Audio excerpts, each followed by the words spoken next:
નર્મદાના સાગબારા અને ડેડિયાપાડાની અંદર ધોધમાર વરસાદ વરસ્યો। સાગબારા અને ડેડિયાપાડા પંથકની નદીઓ છલકાઈ। પહેલા જ વરસાદમાં પૂર જેવી સ્થિતિનું નિર્માણ થયું। ડેડિયાપાડાની તારમ નદીમાં નવા નીરની આવક થઈ છે।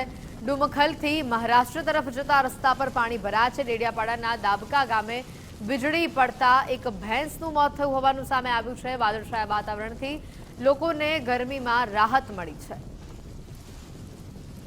સમજતા આશિષ પટેલ ફોન લાઈન ઉપર જોડાયા છે। આશિષ, જે પ્રકારે વરસાદી માહોલ જામેલો જોવા મળી રહ્યો છે, ઘણા વૃક્ષો આ વરસાદના કારણે જમીનદોસ્ત થયા હતા અને એક ભેંસનું પણ મોત થયું હોવાનું સામે આવ્યું છે વીજળી પડવાના કારણે।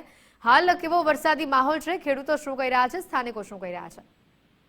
બિલકુલ, ખાસ વાત કરીએ તો જે પરમ દિવસથી જે નર્મદા જિલ્લાના સાગબારા ડેડિયાપાડામાં જે વરસાદ પડી રહ્યો છે, ધોધમાર વરસાદ પડ્યો। ગઈકાલ રાત્રે પણ ધોધમાર વરસાદ ડેડિયાપાડા સાગબારા પંથકમાં પડી રહ્યો છે, જેને લઈ પહેલા જ વરસાદમાં પૂર જેવી સ્થિતિ સર્જાઈ છે। ખાસ વાત કરીએ તો જે ડુમખલ જેવા ગામડામાં અંતરિયાળ વિસ્તાર આવેલો છે, આ વિસ્તારમાં જે નદી નાળાઓ છે છલકાઈ ચૂક્યા છે।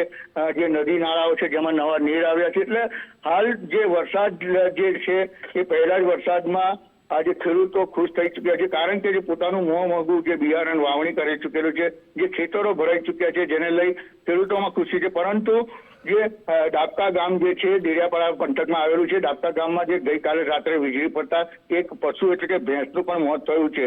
એટલે હાલ તો જે વરસાદ છે એ નર્મદા પંથકમાં પડતા જે ધોધમાર પડી રહ્યો છે, જેને લઈ ખેડૂતોમાં ખુશી છે અને વાતાવરણમાં ઠંડક પડશે છે। જી, આભાર આશિષ વિગતો બદલ।